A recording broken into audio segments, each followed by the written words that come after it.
बिस्मिल्लाहिर्रहमानिर्रहीम। नाज़रीन, जैसे ही आपको ईद का चांद नज़र आए, जैसे ही आपको शवाल का चांद नज़र आए, यानी कि चांद के मुतालिक पता चले कि ईद उल फितर का चांद नज़र आ गया है, यानी कि अगर आप ना भी देखें शवाल का चांद, आपको पता चल जाए, ऐलान हो जाए। हमारे यहाँ अमूमन ऐसे होता है कि ऐलान होते हैं, मस्जिदों में ऐलान होते हैं, ऐलान हो जाए, आपको पता चल जाए कि ईद का चांद निकल आया है, शवाल का चांद निकल आया है। आज तो वैसे निकल ही आना है, मगरिब के बाद का ये अमल है। इंशाल्लाह इंशाल्लाह अल्लाह पाक के मुबारक नामों का एक ऐसा वजीफ़ा है, एक ऐसा अमल है जो आपके साथ शेयर करूँगी।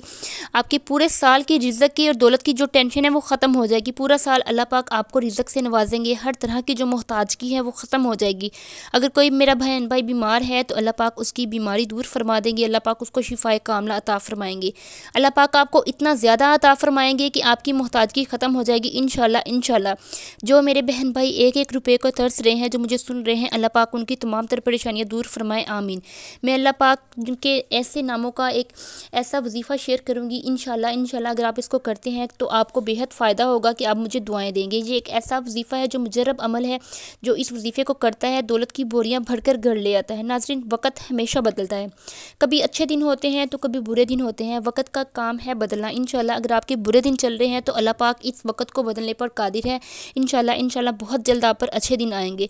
बुरे दिन हमेशा नहीं रहते। मुश्किल वक़्त एक आजमाइश को समझकर अगर आप इसको बर्दाश्त करेंगे, अगर आप मुश्किल वक़्त को एक आजमाइश समझकर बर्दाश्त करेंगे तो इसका आपको अजर व सवाब भी मिलेगा। अल्लाह पाक आपको और ज़्यादा नवाजेंगे इंशाल्लाह इंशाल्लाह। मेरी दुआ है कि आपकी माशी परेशानियाँ, माशी तंगदस्तियाँ ख़त्म हो जाएँ। इस मुबारक दिन के सदक़े में जो महीना आने वाला है, जो हमें ईद इनाम में मिलने वाली है, इस इनाम के सदक़े में अल्लाह पाक आपकी तमाम तर परेशानियाँ तंगदस्तियाँ दूर फरमाए।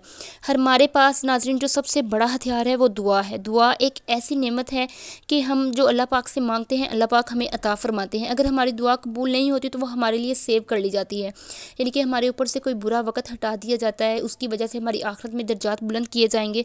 दुआ हर हाल में कबूल होती है। हम क्या करते हैं, दुआ मांगते नहीं हैं, दुआ को पढ़ते हैं, यानी कि एक रटी रटाई दुआ पढ़ते हैं कि या अल्लाह ऐसे कर दें, या अल्लाह ऐसे कर दें, या अल्लाह ऐसे करते। टाइम हमारे पास होता ही नहीं है। हम कहते हैं कि मेरे पास वक़्त ही नहीं है। दुआ को मांगना चाहिए, दुआ को अल्लाह पाक से आजिज़ी के साथ मांगा कीजिए, ताकि अल्लाह को पता चले कि ये बंदा मेरे पास डाउन टू अर्थ हो के आया है, इसके पास मेरे अलावा कोई हल नहीं है। तो जब हम अपने दिल में ये बात रखते हैं ना कि हमारे पास अल्लाह ताला के सिवा कोई हल नहीं है, अल्लाह पाक हमारे मसलों को हल करने पर कादिर है, तो अल्लाह पाक आप पर खुसूसी रहमत करते हैं। नाज़रीन, इंशाल्लाह इस अमल से, इस वजीफ़े से आपको बेबहा फ़ायदा होगा इंशाल्लाह इंशाल्लाह। नाज़रीन, माह रमज़ान की आखिरी लम्हात है, मेरी दुआ है कि आपकी तमाम तर हाजात पूरी हो जाएं। अगर कोई कर्ज़दार है तो उसका कर्ज़ ख़त्म हो जाए। अगर कोई मेरी बहन घरेलू मसाइल का शिकार है तो अल्लाह पाक जो है उसके तमाम तर घरेलू मसाइल ख़त्म फरमा दे। अल्लाह पाक ईद की खुशियों के सदक़े में अल्लाह पाक उसकी ज़िंदगी में खुशियों से भर दें, आमीन अल्लाहुम्मा आमीन। नाज़रीन, बेहद आसान अमल है। आपने क्या करना है, जब आपको पता चल जाए, वक़्त की बात बता देती हूँ, तरीके की बात मैं बता देती हूँ। जब आपको पता चले कि शवाल का चाँद नज़र आ गया है, मगरिब के बाद अमूमन चाँद नज़र आ जाता है, तो आपने क्या करना है, मगरिब की नमाज़ के बाद ये अमल कर लें तो बहुत बेहतर है। नमाज मगरिब के बाद आपने क्या करना है, सबसे पहले आपने सूरत फ़ातिहा पढ़नी है। नाज़रीन, नमाज मगरिब के बाद आपने अगर अपनी जगह चेंज करनी है, क्योंकि इफ्तारी होती है, इफ्तारी के बाद औरतों को तो स्पेशली तौर पर बहुत ज़्यादा काम होते हैं। कल ईद भी है तो बहुत सारे घरेलू काम होते हैं, घरेलू अमूर होते हैं जो सर अंजाम देने होते हैं। अगर कोई मेरी बहन नहीं कर सकती तो वो चलते फिरते भी कर सकती है। एहतियात ये है कि खामोशी के साथ करना है, यानी कि चलते फिरते भी अगर आप ये अमल कर रही हैं तो आपने खामोशी के साथ करना है, तवज्जो के साथ करना है। बहुत से मामलात ऐसे होते हैं जिनमें खामोशी बहुत ज़्यादा ज़रूरी होती है। इंशाल्लाह इंशाल्लाह वजीफ़े के दौरान तो खामोशी रखनी चाहिए। कोई भी इस अमल को, मेरा बहन भाई, मर्द औरत, बच्चा बूढ़ा, कोई भी कर सकता है। औरतें इस अमल को ख़ास अयाम में भी कर सकती हैं। इसके अलावा आप चलते फिरते इस अमल को कर सकते हैं, बेड, कुर्सी, चारपाई पे भी कर सकते हैं। इस वजीफ़े की कोई पाबंदी नहीं है। नमाज मगरिब के बाद आपने क्या करना है, सबसे पहले ताउज़ तस्मिया पढ़ लेना है कि आऊज़ु बिल्लाहि मिनश शैतानिर रजीम बिस्मिल्लाहिर रहमानिर रहीम।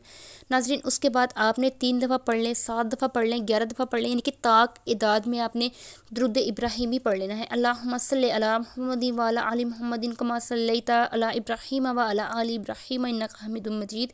अल्लाहुम्मा बारिक अला मुहम्मदिन व अला आलि मुहम्मदिन कमा बारकता अला इब्राहीम व अला आलि इब्राहीम इन्नका हमीदुम मजीद। उसके बाद नाज़रीन, आपने क्या करना है, सूरत फ़ातिहा पढ़नी है। आपने वो भी ताक पढ़नी है, क्योंकि आज का टाइम थोड़ा शॉर्ट है, तो अगर आपके पास टाइम है, वक़्त है, तो आप 41 दफ़ा पढ़िए। अगर आपके पास वक़्त नहीं है तो आप इसको 11 दफ़ा पढ़ सकते हैं, 21 दफ़ा पढ़ सकते हैं। सूरत फातिहा बहुत आसान सूरत है, बहुत ही शिफा सूरत है। इंशाल्लाह इसके बाद आपने क्या करना है, जो तस्बीह मैं आपको बताने लगी हूँ वो एक तस्बीह करनी है। तमाम जो अल्लाह ताला की सिफाती नाम है उनको मिला के एक तस्बीह पढ़नी है। या गनीयू या मुगनियू या वहाबू या रज़्ज़ाकू या बासितू। फिर से मैं रिपीट करती हूँ, या गनीयू या मुगनियू या वहाबू या रज़्ज़ाकू या बासितू। या गनीयू या मुगनियू या वहाबू या रज़्ज़ाकू या बासितू। नाज़रीन, उसके बाद आपने फिर से 11 दफ़ा दुरूद इब्राहिमी पढ़ लेना है। उसके बाद आपने क्या करना है, खुसूसी अपने दिमाग में रखना है कि आपने इसको किस अमल के लिए कर रहे हैं। यानी कि इस वजीफ़े को अगर आप रिज़्क़ के लिए कर रहे हैं, किसी ख़ास हाजत के लिए कर रहे हैं, तो आपने अपने माइंड में ये सारी बातें वजीफ़े करते के दौरान रखनी है। इंशाल्लाह अल्लाह पाक आपकी तमाम तर हाजात, तमाम तर मुरादें जो है पूरी फरमा देंगे। आपकी अल्लाह पाक झोलियाँ भर देंगे। एक दफ़ा मेरे साथ भी दुरूद इब्राहिमी पढ़ लीजिए। अल्लाहुम्मा सल्लि अला मुहम्मदिन व अला आलि मुहम्मदिन कमा सल्लैता अला इब्राहीम व अला आलि इब्राहीम इन्नका हमीदुम मजीद। अल्लाहुम्मा बारिक अला मुहम्मदिन व अला आलि मुहम्मदिन कमा बारकता अला इब्राहीम व अला आलि इब्राहीम इन्नका हमीदुम मजीद। अल्लाह पाक इस दुरूद पाक के सदक़े में मेरे सुनने वाले तमाम बहन भाइयों के दर्जात बुलंद करे, और जो माशी परेशानी का शिकार है या किसी भी मसले का शिकार है, अल्लाह पाक उनके तमाम तर मसाइल हल फरमाए। आमीन अल्लाहुम्मा आमीन।